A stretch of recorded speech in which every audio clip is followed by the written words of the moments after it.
विधिवत आम्हाला मुख्यमंत्रीकडे सादर करावं लागतं. Mr. Patel, is there any discussion about the merger that is happening? Sir, please in English. Sir, please in English. Hello sir पत्र काय आहे? मुशीफ साहेब, काही मर्जर संदर्भातली काही बोलणी कोणाची निवड झाली करण्यात आली? ताई पवार. अच्छा. आणि कुणी अनुमोदन मांडलं, ठराव मांडला? सर, दोन प्रस्ताव सर फक्त एक मिनिट थांबून बोला.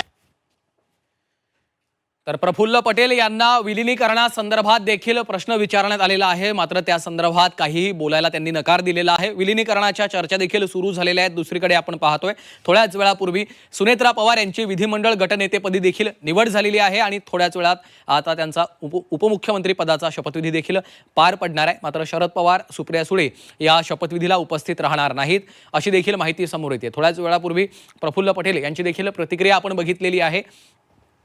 विलिनीकरणासंदर्भात ज्या चर्चा सुरू आहेत त्यावर सध्या तरी कुठलंही भाष्य करण्यास त्यांनी नकार दिलेला आहे. येत्या काळामध्ये त्या संदर्भात कशा पद्धतीनं घडामोडी घडतात हे मात्र पाहावं लागेल. गेल्या काही दिवसांपासून, गेल्या 3 ते 4 दिवसांपासून अजित पवार यांच्या दुःखद निधनाच्या नंतर राष्ट्रवादी काँग्रेस, शरद पवार, राष्ट्रवादी काँग्रेस, अजित पवार या दोन्ही पक्षांच्या विलिनीकरणासंदर्भातल्या चर्चा सुरू झालेल्या होत्या. विशेषतः शरद पवार पक्षाच्या नेत्यांनी त्या संदर्भात आग्रही भूमिका घेतल्याचं आपण बघितलेलं होतं. अजित पवार यांची ती शेवटची इच्छा होती. दोन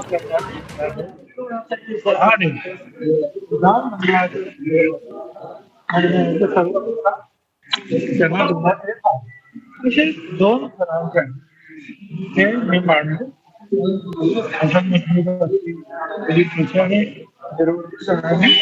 मला मदत दिलं. आता हे प्रस्ताव घेऊन आम्ही मुख्यमंत्र्यांकडे जाणार आणि आमच्या नेता आहे निवडलेला ही व्यक्ती आहे आणि मुख्यमंत्री राज्यपालांना कळवतो त्यांना आजच मुख्यमंत्री पदाची शपथ देते. तर राष्ट्रीय काँग्रेस पदाच्या संदर्भात महत्वाचं हे आहे. आता हे नेता ते बसतील ते ठरवतात काय करायचं पुढे. विलिनीकरणासंदर्भात काही शब्द तुम्हाला ही गोष्ट महत्वाची नाही तर अशाच्या गोष्टी महत्वाच्या मी तुम्हाला सांगितलं ना. त्यासाठी सुद्धा लिडरची गरज असते ना. आता त्यांना लिडर नेमलेलं आहे. काय करायचं किती वाजता 5 वाजता. धन्यवाद सर.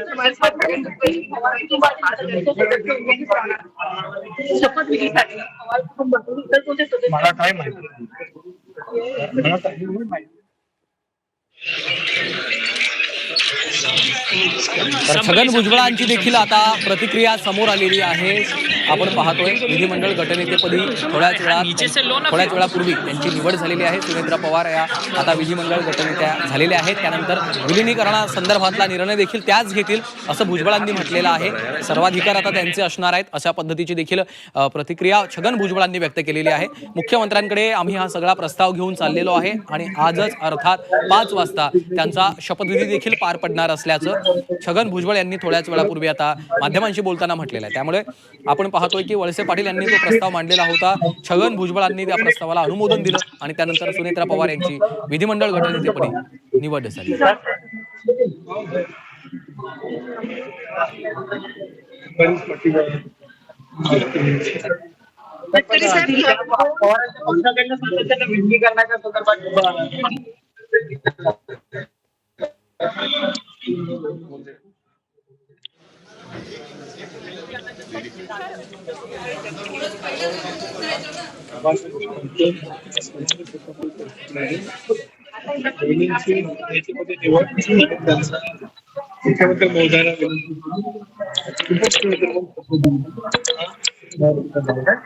बाकीचे विश्वास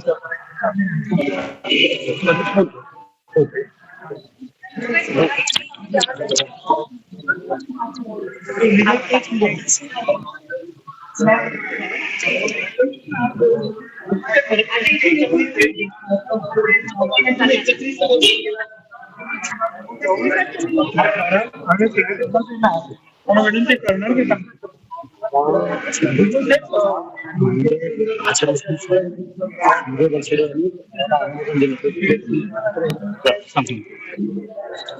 की चर्चा करतील पालकमंत्री पद दिली आणि पालकमंत्री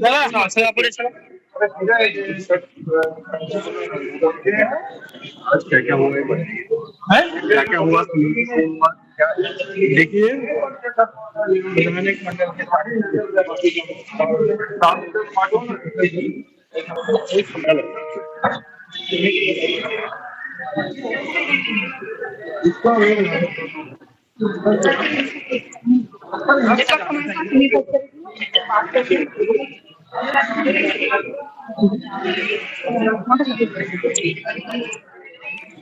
तर राष्ट्रवादी काँग्रेसचे हे सगळे नेते आपण पाहतोय, प्रफुल्ल पटेल, सुनील तटकरे, छगन भुजबळ, धनंजय मुंडे आपल्याला या ठिकाणी दिसत आहेत.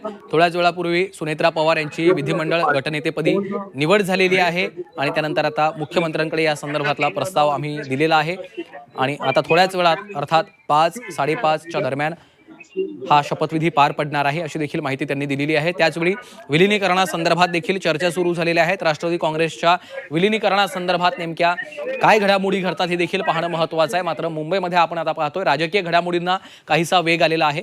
सुनेत्रा पवार यांची राष्ट्रवादी काँग्रेसच्या गटनेतेपदी निवड झालेली आहे आणि थोड्याच वेळात त्यांना आता त्यांचा उपमुख्यमंत्री पदाचा देखील शपथविधी पार पडणार आहे. वळसे पाटील यांनी या संदर्भातला प्रस्ताव ठेवलेला होता. छगन भुजबळांनी त्याला अनुमोदन दिलेलं आहे. राष्ट्रवादी काँग्रेसच्या नेत्यांची ही बैठक झाली आणि याच बैठकीत विधिमंडळ गटनेतेपदी सुनेत्रा पवार यांची निवड झालेली आहे.